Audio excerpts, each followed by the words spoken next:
All right, and welcome back. Take two for the Steelers Depot Q&A live stream. We'll give it a couple minutes for people to get into the chat, and I should be on this page. Unfortunately, it's going to be just me for the rest of today. I think Dave and I will try next Monday.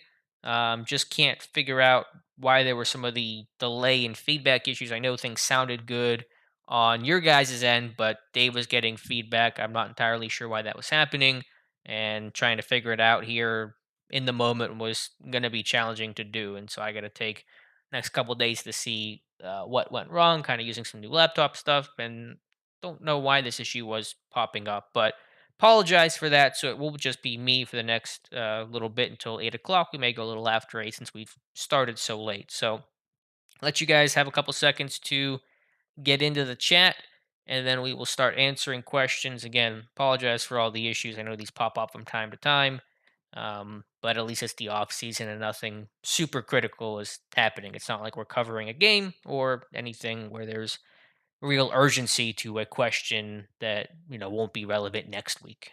So I think Dave and I will try again this upcoming Monday as well with a live stream, and go from there as we watch O'Neal Cruz in his not Pirates debut, but Pirates debut for this season at least. So hopefully you guys can come back from the first chat into this one. If you guys could maybe share and also like this, that will help maybe recognize and let people know that we've started over. But we'll start things off here with Mutated Genome. Good to hear from you again. Says TJ Watt was the offseason's priority signing last year. Minko was this season's. Who's next season's priority? That's a good question. Watt was from the 2017 group. Minka was from the 2018 group. 2019 was Devin Bush, and so that career is not gone the way the others have. So there may not be that stare you in the face name like there was with Watt and like there was just recently with Minka Fitzpatrick. So, if Chase Claypool has an excellent season and a real bounce back third year, he could be a guy. From there, I'm not really quite sure. Maybe if a Kevin Dodson just has an excellent year that surprises everybody in a good way and just is playing like I think he's capable of playing, potentially him. Other than that, there aren't any names that really kind of stick out to me. So I think there's more uncertainty there. You may not have that super big money deal that you've had the past two off seasons.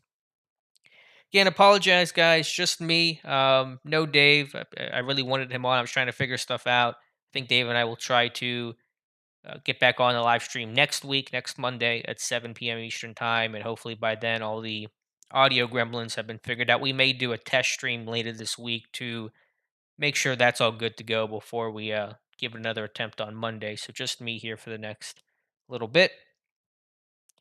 Jesse Hernandez, which quarterback out of the three do you see giving us the best chance at unlocking the deep ball? Obviously, blend with quantity and efficiency. I want to get eyes on all these guys. I think Rudolph overall, he doesn't have a great arm, but I thought his deep ball was pretty accurate. In terms of the other guys, I thought they're all kind of on similar planes. But I want to see how they look in Pittsburgh. I mean, Trubisky hasn't played a lot of football in the last year, and Pickett's going from college to pro, so there's kind of a clean slate. You start with both of those guys, so I think they're all kind of in the same area. There's not one guy that has, I think, a much better deep ball or a much worse deep ball than the other.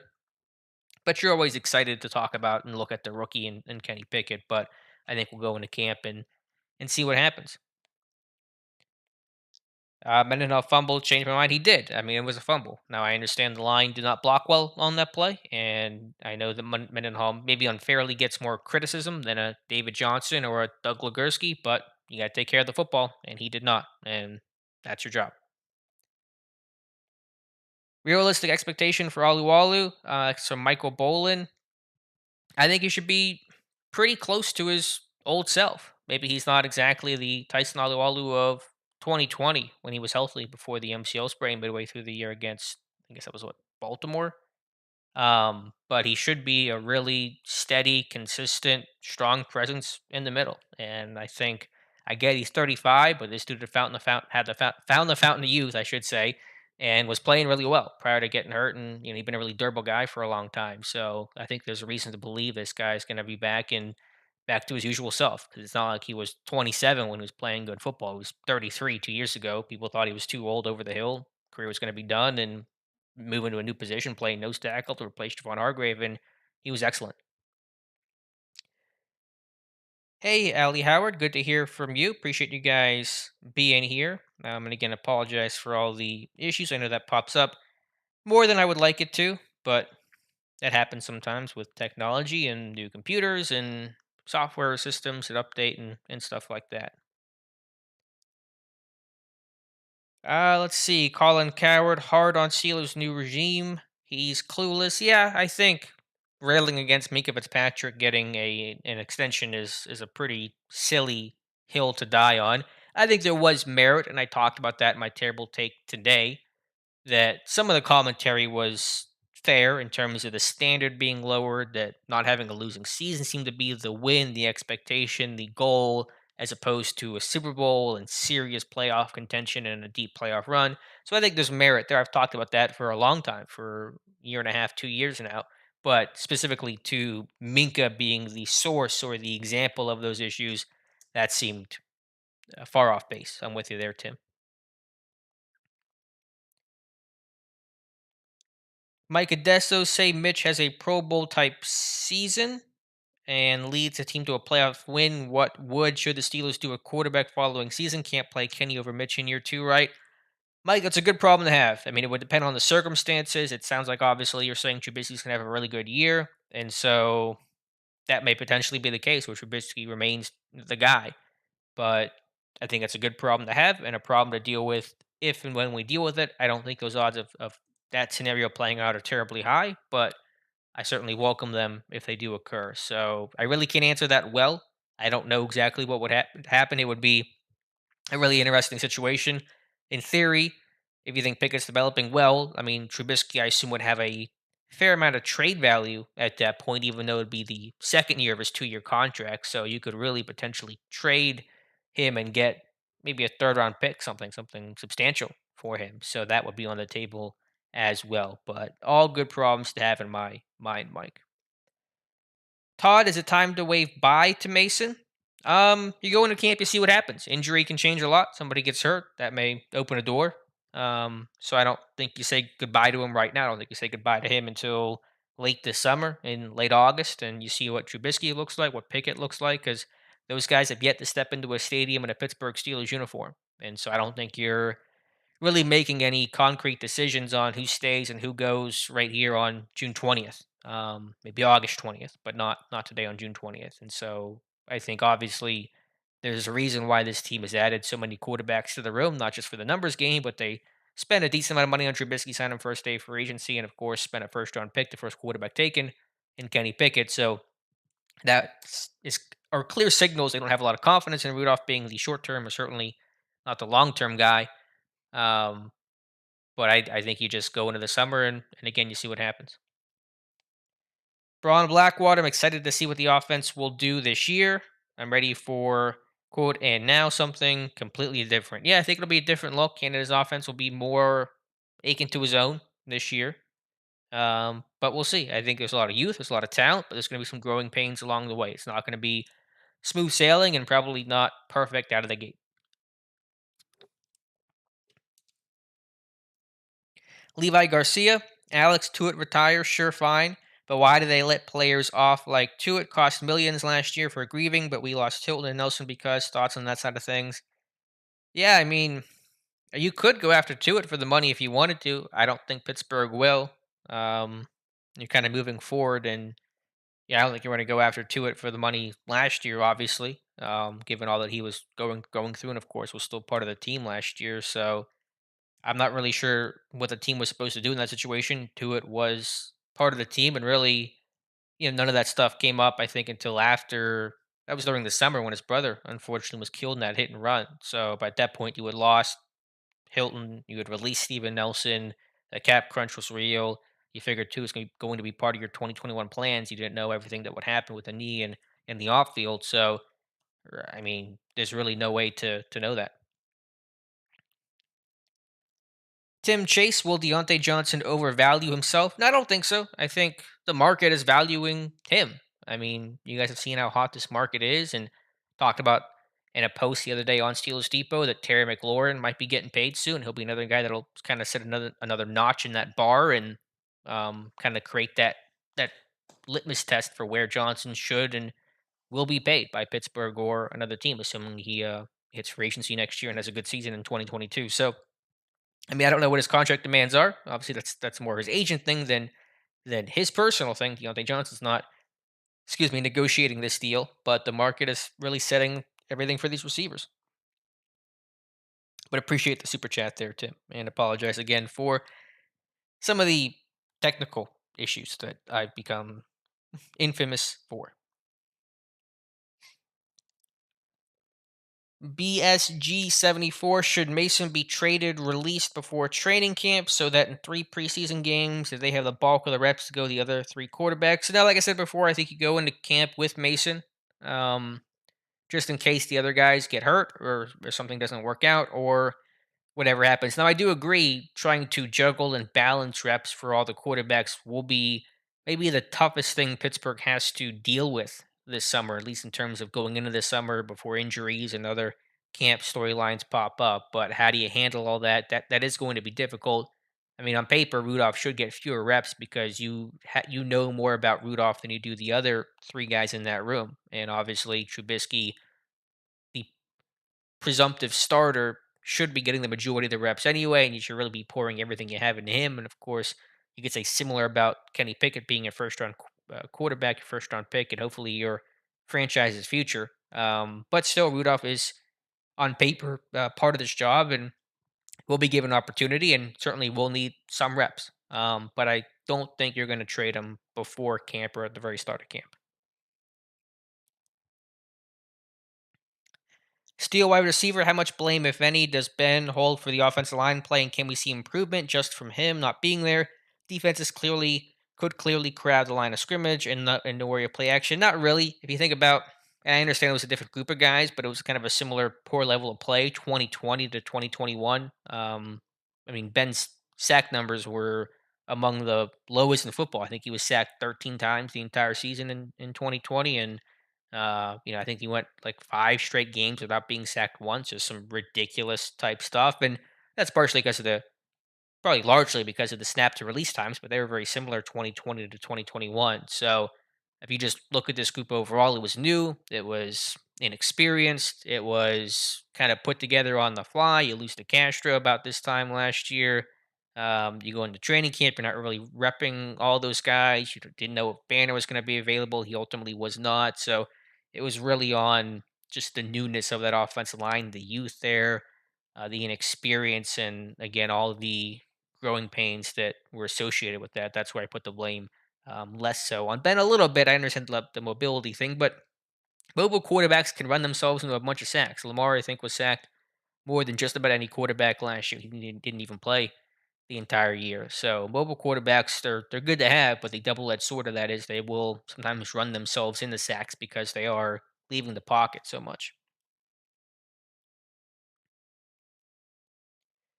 Sebastian Sanchez, do you think the Steelers will finally win a playoff game? I'm not terribly optimistic this year. We'll see what happens. I don't have any final thoughts or predictions. That won't come until later this summer, but probably not the year many people are going to be saying this is the year the drought ends. I think people were saying that last year and in 2020 might be, and in fact, I think is a more difficult case to make this year.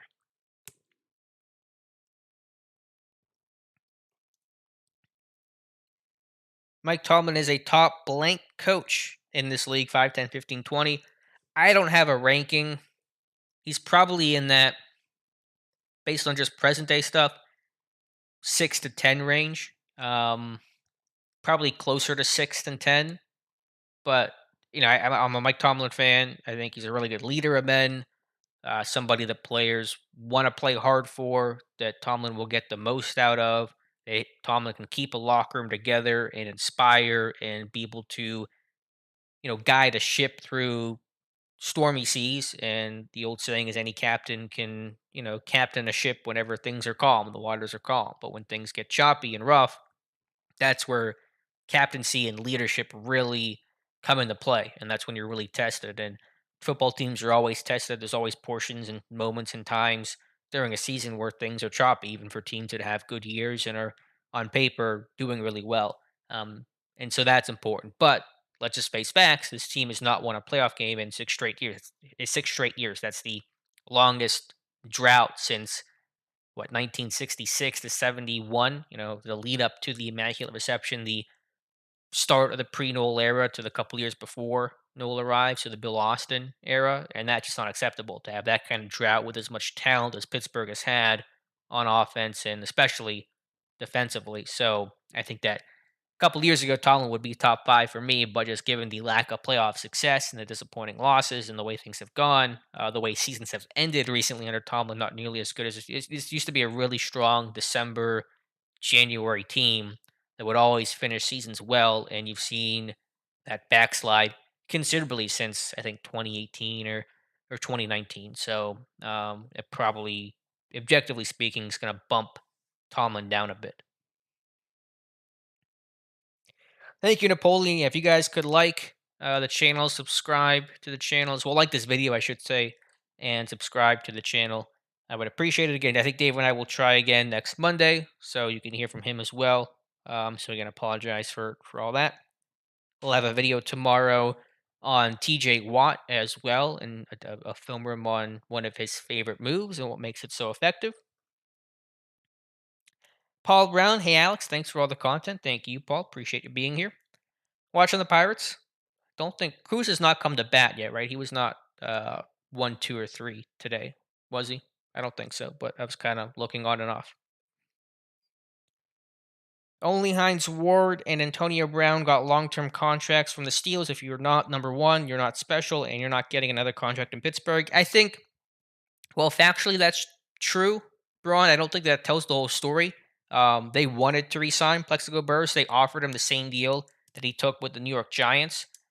But he just wanted to go to New York and thought he had a better opportunity to make plays and kind of be more the guy in a potentially more pass happy offense than what Pittsburgh offered. So they tried to re-sign Burris. Obviously, they went to re-sign Mike Wallace before Antonio Brown. That was the Young Money crew.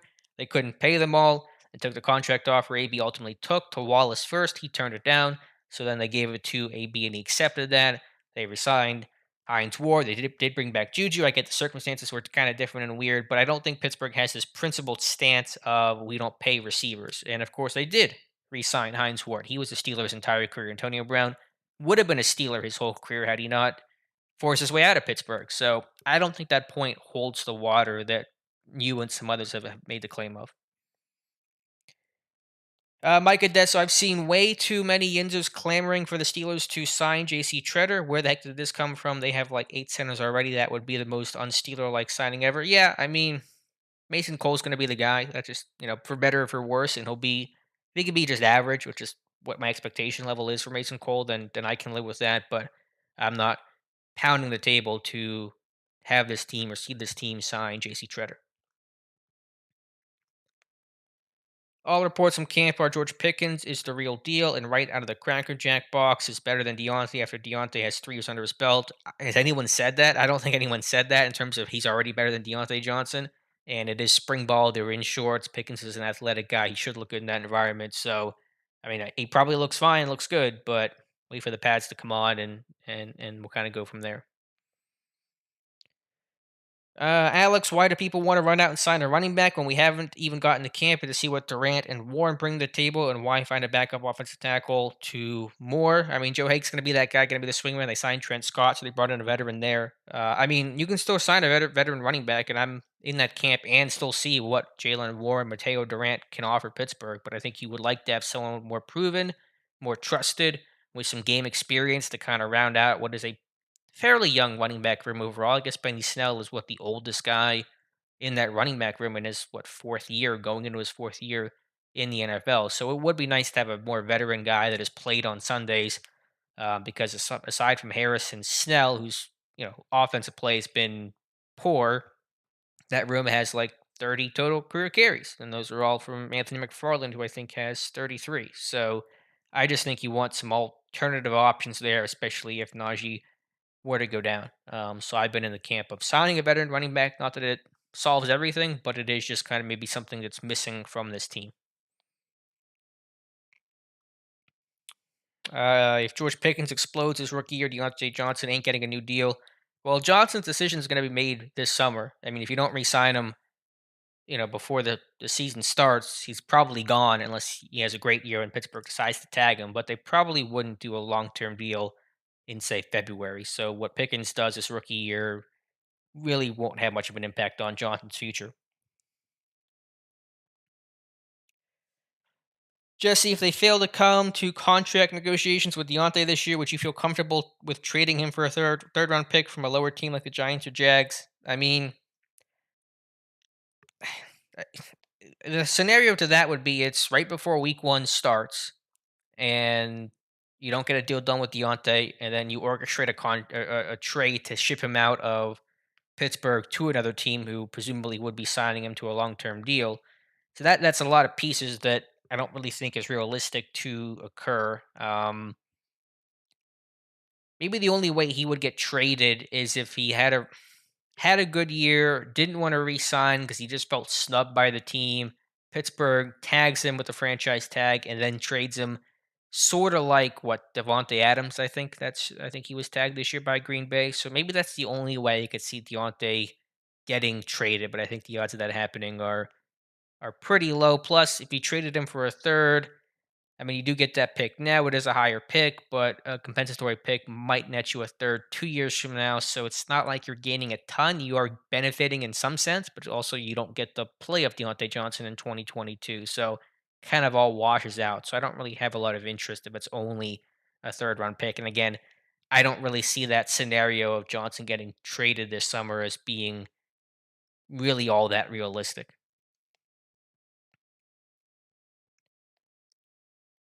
Will Trubisky be better this year than Ben last year? Long ball got to be better. That's from Tim Chase. Yeah, I think in certain respects, Trubisky or whoever starts a quarterback will be better in terms of ability to move in the pocket, extend the play, boots, rollouts, fitting into Canada's offense. As you said, the deep ball, the vertical passing attack.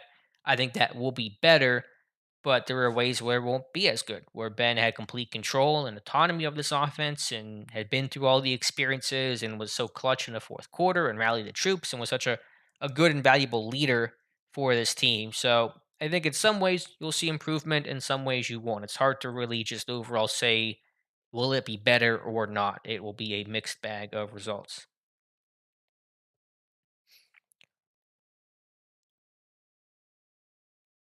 Patrick saying AB wasn't the number one either. I'm not really sure what that references. He definitely was the number one in the Steelers offense, at least. Tim, I don't know what report you're referencing there. Levi, are you suggesting things I can put on my channel? I just saw a comment. I don't see the context to talking about off-season idiot football for dummies, but if so, I can certainly consider that. Austin, any actual stock in the comments on Canada's formations? His offense has historically been a function of formations and shifts. Seems like a BS complaint to me. Yeah, I mean, it's coming out now in June, so I kind of take all that stuff with a grain of salt. The offense did not work well last year. It was like pulling teeth, so it's not a surprise to see and know there were frustrations and people being mad about that. When things aren't going good, people get upset. So to me, it's worth mentioning and talking about, but I don't put much stock into it. Bob Yeager, where do you think Kendrick Green fits in 2022? I thought LeGlue played excellent. I think that's a touch strong of a word to use for John LeGlue, but really cool story, and it was nice to see him out there last year. I think Green's your backup interior swing guy, kind of the new BJ Finney. Now that Finney's he was not re-signed, but then has officially retired, so your backup, guard guy, so left guard, right guard, and then the center. So we'll have to get reps at right guard, but they may frame it as some sort of competition at left guard between Kevin Dotson and Kendrick Green, but I see Dotson, provided he's healthy and available, should win that one pretty easily. So I think Green becomes your swing guy. If you're not a starter, you better be a versatile backup. And so that's where Green needs to be again, kind of in that BJ Finney type of role.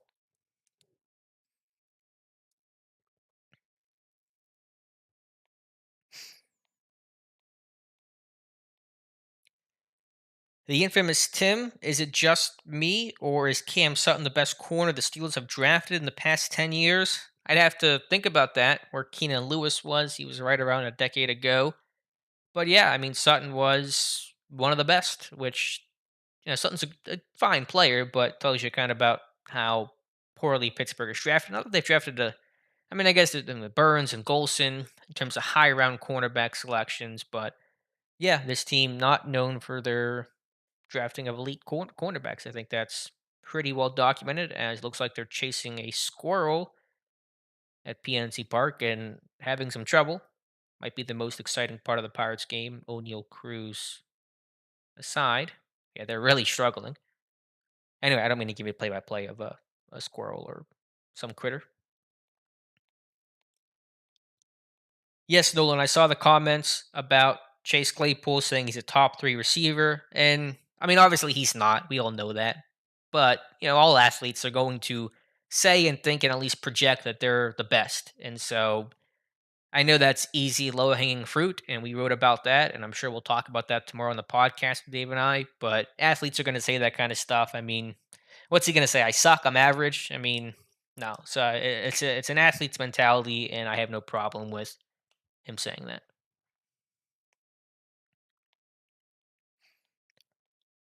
Yeah, Todd, I think Claypool certainly can break out. I think the tools are there. Let's see if he can put it together. I think the quarterback he'll play with this year will help him in terms of throwing a better deep ball. All right, Patrick, I see what you're saying. AB wasn't number one when he signed his first deal. Maybe not quite there yet, but it was clear he was going in that direction overall. But you're right. I mean, he didn't get big money. He was a restricted free agent. He was kind of had a lack of leverage. So I understand the point you're making, but they did eventually pay AB as the number one receiver in football, and of course on the Steelers. So I think Pittsburgh overall philosophy is they're willing and able and have proven to pay for proven talent and retain top talent that they've drafted, and Diontae Johnson is no exception to me. And again, Burris, Pittsburgh tried to re-sign him. Young Money Crew, they were only going to basically sign one of those three guys.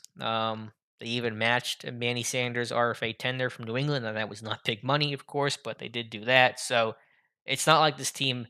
To me, I'm not seeing any examples where this team thinks receiver play is expendable, and they're just willing to dump those guys for peanuts or just let those guys walk. I have not seen evidence of that. Okay, Levi. Yeah, maybe I can do some sort of football 101 kind of thing. Wouldn't be a bad idea. So thank you for the suggestion.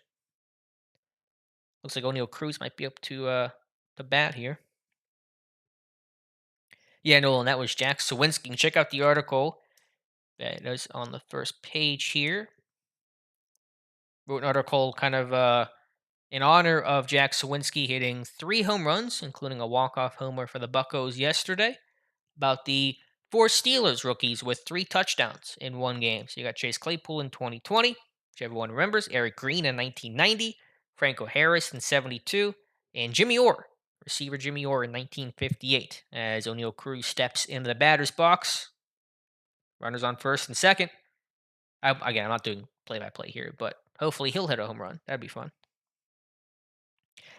007, even if Canada has a lousy season, I doubt the organization just pulls the plug on him. Yeah, you might be right about that, but at that point, it's really a big year for him because there's no excuses about it's Ben and it's an awkward fit and they're trying to feel stuff out. It's my first year as a NFL OC. You really got to start putting results. It don't have to be necessarily top 5 most potent offense in football. You understand the pieces around them are still young and they're still trying to build this thing, but you want to see real tangible significant improvement in the right direction. And so I think Canada seat would at least be very, very warm if things are as bad as they were a year ago. But specifically, can they start drives better, start games better? Their first half offense last year, especially after the first month or so, was abysmal, easily the worst in football. That's a reason why they dug themselves in the big holes and relied on Ben to try to get them out of it. So you have to see, I think, situational football be a lot better in 2022.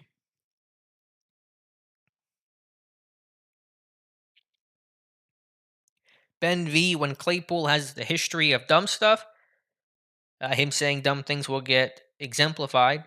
You mean amplified? Yeah, I mean, And that was kind of the thing where it was a little humorous from Claypool talking about he understood Antonio Cruz with maybe an error. I don't know how they're going to score that, but nice. He gets on base. Where Claypool was talking about, he understands the perception of things is really all that matters.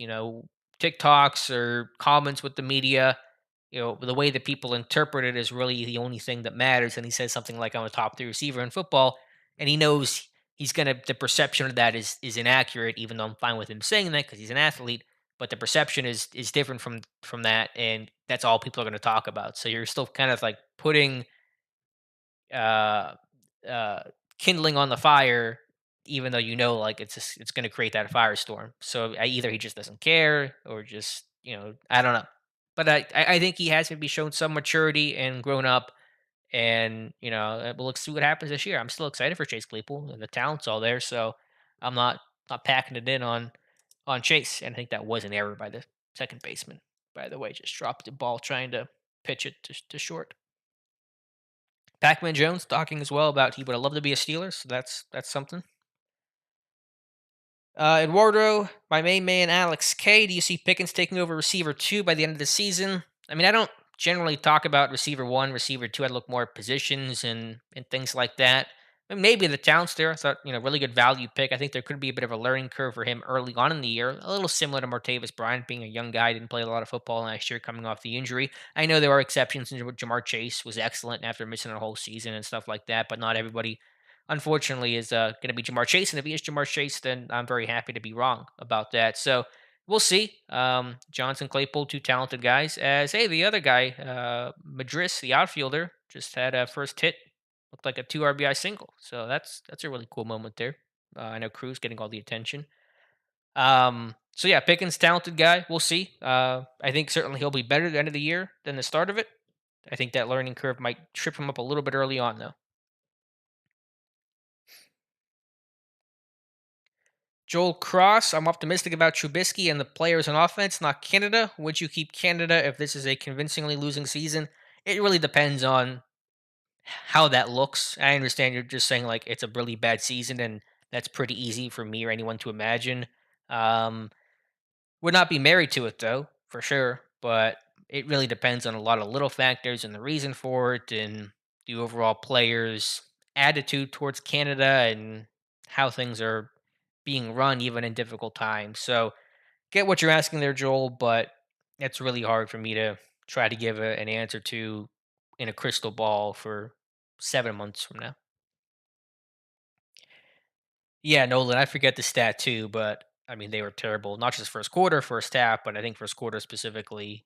They were a little decent early on in the year. They had a couple of touchdowns against, I think, Green Bay, maybe Denver. I know Green Bay, they had one. Diontae had a 45-yard touchdown, kind of right side. But after that, they were just goose egg after goose egg. Levi, what makes players like Bush and Claypool, or in general people with all the tools, not succeed more? Smarts film or will to compared to like AB Brady? It's a lot of things. It's hard to put that in one box. It's kind of a case by case basis. It might be. It's usually, I think, a lot of work ethic, and I'm not necessarily saying those guys have bad work ethics. I think Bush really worked his butt off last year to get healthy and be ready for Week 1, coming off a really, still tough ACL injury. I know it's an ACL, you'll come back, and that's kind of the thought process now. But it still takes a lot of doing and rehab and late nights, early mornings.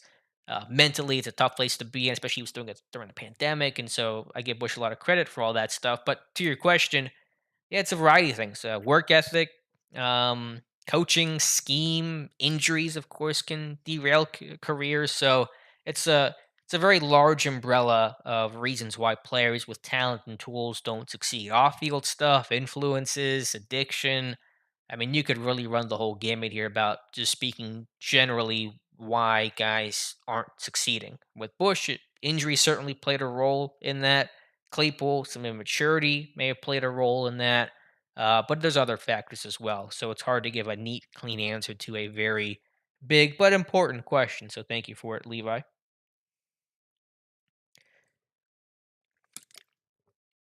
Just Emilio, man. I wonder if Alex is good with a running back room or would want someone new to the room. I'm good with a veteran. It's hard to find out who that veteran could or should be. There aren't a lot of great names out there. I'll give you that. But in theory, on paper, I would like to add not just a veteran for the sake of a veteran, but just more talent to their running back room behind Harris.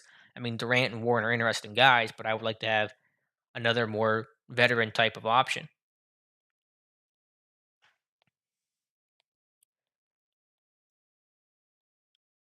Mike Adesso, Jace Sternberger, he was fairly highly rated coming out of the draft. Can he make the team in same vein as Anthony Miller? Both getting a full offseason in camp with a team. Jace could be tight end three. I mean, he's got to battle Kevin Rader, who's kind of proven himself well as a blocker and kick coverage kind of guy. Sternberger was highly touted, had one good year at where'd he go? Texas Tech, and then just kind of a big move guy that never developed. Had some off-field stuff, I think, as well in Green Bay. I think got suspended for I forget what the reason was for like 2 games, and then got cut whenever he was eligible to return. So, we'll see how he looks. New start in Pittsburgh. As Tomlin says, I don't care how you got here, just that you're here. So he'll battle Raider, which is not an insurmountable guy to leap, but Raider is going to be the inside looking out. And heck, they may only keep two tight ends if they want to have Connor Hayward and Derek Watt on the roster, which is, to me, certainly possible. Levi Wallace over Justin Lane. Not sure what that's in reference to, Joel, but no, Wallace is going to start or have a significant role and be part of nickel packages, and Lane's going to be a reserve player and a gunner. So Wallace over Justin Lane.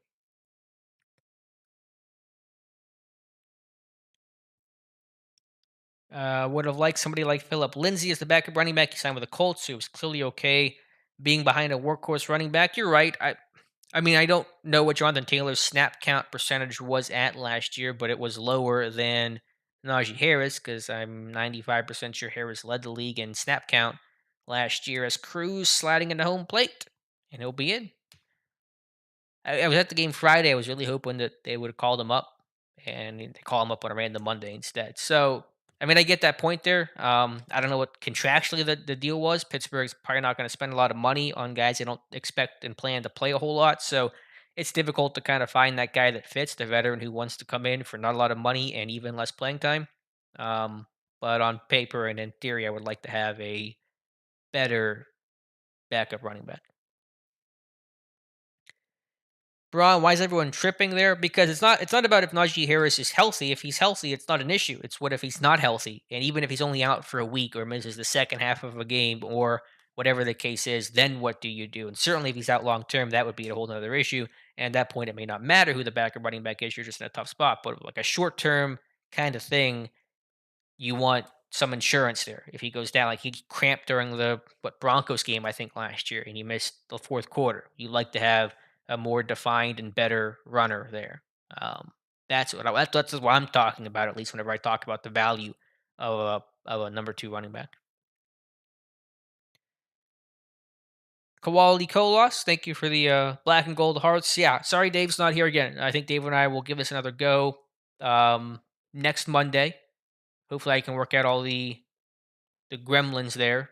Um, yeah, I don't know what happened. It's OBS. I'm trying to figure out stuff to work with Skype. And I know it apparently sounded good on your guys' end, but Dave was having a delay, an issue there. So I'll have to research that and compare it to my old laptop that I was using to see what the settings were for that. It's always audio stuff is just the worst. Anytime I dealt with audio stuff, in college, whatever, like it was always just the hardest stuff to figure out. Video stuff I can deal with, audio, different can of worms. Let's see. Tim Chase, do you have a dark horse player you're excited about? I'd have to think about that some. No one coming immediately to mind. Yeah, I'd have to think about that probably a lot more.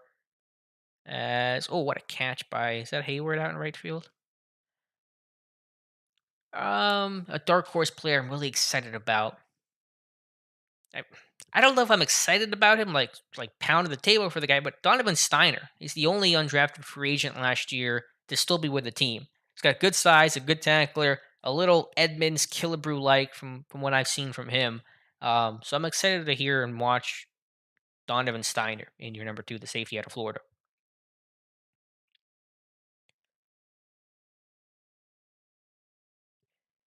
Nolan, the inside linebacker, we got Mark Robinson isn't a censored like Bush is. A censored? I don't know. I don't know if you mean that from like the mentality, or Robinson is more aggressive and more willing to play downhill. But we'll see how he looks in camp. Obviously, you want to get eyes on him. The jump from the college game to the NFL game's a big one. This guy's played running back for most of his college career. 1 year at off-ball linebacker, did well, cracked the lineup, and had 90-something tackles in the SEC. And he's a physical downhill kind of guy, which is attractive. But there's a big jump for him to make, especially in coverage. Does it mean anything to Jerry O to hear Flores say he's working mostly with the inside linebackers? Yeah, it's interesting because you do kind of wonder what Olszewski's doing. To my knowledge, Carl Dunbar's still working with the edge guys, Flores primarily with the off ball guys. Maybe they're both working there. I will keep an eye on that for training camp, though, and report back. Yeah, Nolan, Robinson does hit, but can he do more than that? Will be the question.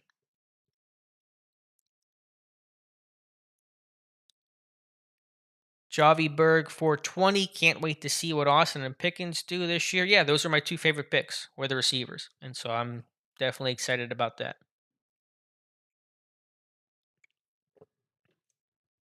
You guys have any more questions, please let me know. I'm willing to go a little bit longer today because we had so many delays at the start, but if we're out of questions, then you probably don't want to hear me just ramble. Again, we'll have a new video tomorrow on TJ Watt and the art of his rip move. In 2 games that it literally no one could stop his rip move. Kimron Charles, what about Leal? What do you think? Somebody asked me in the first live stream tonight what pick would I do over and who I would replace him with. The pick, I'll phrase it this way: the pick I'm least excited about is DeMarvin Leal. I think he's a tweener. His run defense to me was a big concern. You can't play good run defense in Pittsburgh. You're not going to play. Look how bad things were last year. Pittsburgh does not want to have the same run defense issues they had a year ago. I know he's bigger, he's stronger, he's 305, but you add a bunch of weight. How much is that going to affect and impact your athleticism, which Leal relied on quite a bit? There's a lot of awkward there with DeMarvin Leal. So maybe there's a role, and he could be a sub package player, and that role is more realistic than it was 5, 7, 10 years ago. But I just wonder, is he really a great schematic fit, or are they just trying to kind of shoehorn a guy into a specific role in part of this defense? So I do have some concern there about DeMarvin Leal. Anyway, Joe Hayden's back at the minimum. No, unless there's like serious injuries in camp, I think that ship has sailed. I think everyone has kind of made peace that Joe Hayden's Steelers days are done. And yeah, that's same comment there from Joel. Could the Steelers bring back Joe Hayden? I'm not going to say there's 0% chance. I don't like talking about absolutes like that, but it would take multiple injuries, I think, to bring Hayden back. Yes, Emilio, still only 89 on the roster. I don't know what their plans are for the 90th man. It seems a little interesting that they haven't done anything with that. So maybe there is something a little more than just a 90th kind of guy, a first year guy that really no one's ever heard of.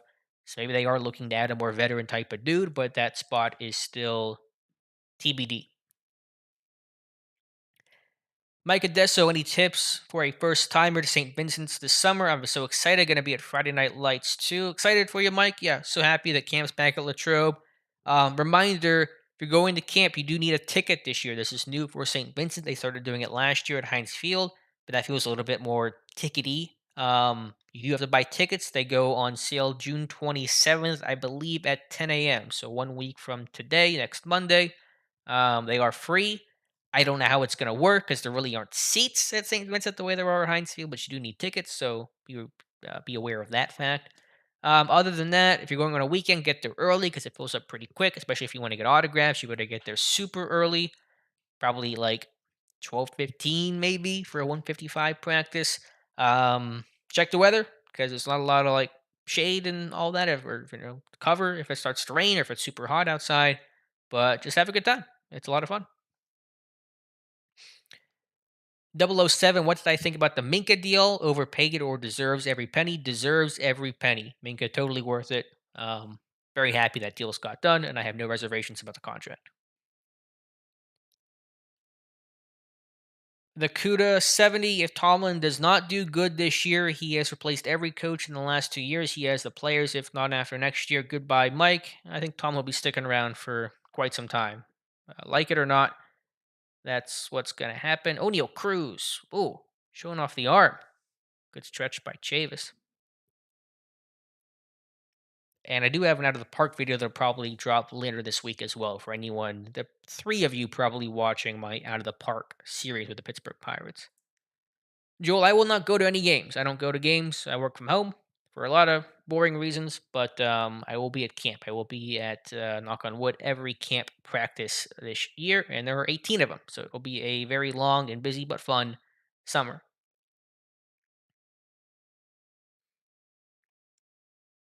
Yeah, Minka wasn't going to get 20 million. He was going to be the highest paid safety in football. I thought maybe it'd be a little bit lower than what it was, maybe in that 17 and a half, $18 million range, but 18.4, fine by me.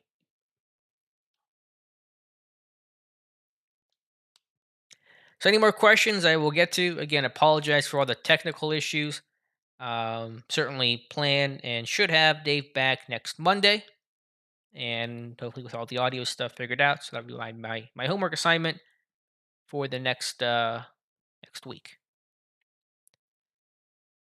I see Witherspoon as cornerback one, Wallace cornerback two, and Sutton as cornerback three. You see it the same way. I don't look at it in terms of like CB1 or CB2, a little bit CB3, but I just look who's your left corner, who's your right corner, who's playing in base, who's playing in nickel in that configuration. I don't know exactly how it's going to go. I really want to see how that looks. I mean, I think in sub package, it makes a lot of sense that Wallace will be at that would be right corner, Witherspoon at left corner, and Sutton in the slot. But I was really saying Sutton was going to be in the slot last year, and it didn't happen much. You know, in base, who are your two guys? Wallace, Witherspoon, but Sutton can play on the outside as well. So I really don't know how that's going to look there one bit. Again, I'm excited to see how that all shakes out. You got Trey Norwood as well, Casey. Yeah, Millette even on rundowns, early downs. That's how they used him last year as a kind of Mike Hilton guy on the first down against 12 personnel, stuff like that. So a lot of question marks in terms of the configuration of the secondary. You kind of know the names who are going to be on the team, barring injury, but who's going to play where and do what, and the hats they're going to wear, to me, is much more up in the air.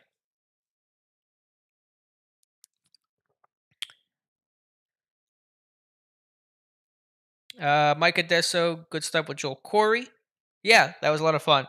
Joel is just bedrock of knowledge, so that was a lot of fun to get to talk with him. Always good to have smart people on the podcast. Yeah, I don't know. The chill on Pickett. I'll go into camp and see what happens. I'm not making any judgments, but I assume they watched that guy run as the number three throughout the spring, and they just kind of form the opinion based off of that. But that's too early to make those conclusions. Todd, any truth to Dupree coming back? Not that I'm aware of. I don't know where you saw that. He's under contract for a long time. I don't know if Tennessee's going to have him for the length of the deal. He didn't produce too well last year coming off the ACL. Big year for him in 2022, but not that I'm aware of there, Todd. Not sure what you're referring to. Yeah, Wallace could be over Sutton in base. I don't know. I mean, we'll see. We'll see how they rotate. It's certainly possible. It's Wallace and Witherspoon. It could be really. I think Wallace and Sutton make more sense in base because Witherspoon's not a very good run defender. He's got some 1-2, but his overall tackling ability not that great. So I think honestly, if you're asking me, I would put probably Sutton the left corner, Wallace right corner in base, and then in sub, Witherspoon left corner, Wallace right corner, and Sutton in the slot. And maybe you do a little bit of Norwood mix and match as well, but I don't know how that would look exactly. That's where I'm at in terms of if you're asking my opinion on how I would set it up, but I don't know if that's going to be how they're going to set it up. Yeah, there's some depth and some talent there in the secondary, Braun. So more than what they had last year, and more experience with Norwood being a second year guy. That's going to help out a lot. I think you're right. There are more options there. So, any more questions? If not, I'll take one or two more. If not, then I'll log off and post the archive of this. And again, I think Dave and I will try to come back next Monday to hopefully have all the bugs worked out, which again is my fault. I apologize. kind of, I don't know exactly what happened, but it's on me. And it's nice to see the Pirates winning, and hopefully they can maintain that lead. Brubaker's done well, although he just walked somebody. So, final call for final questions.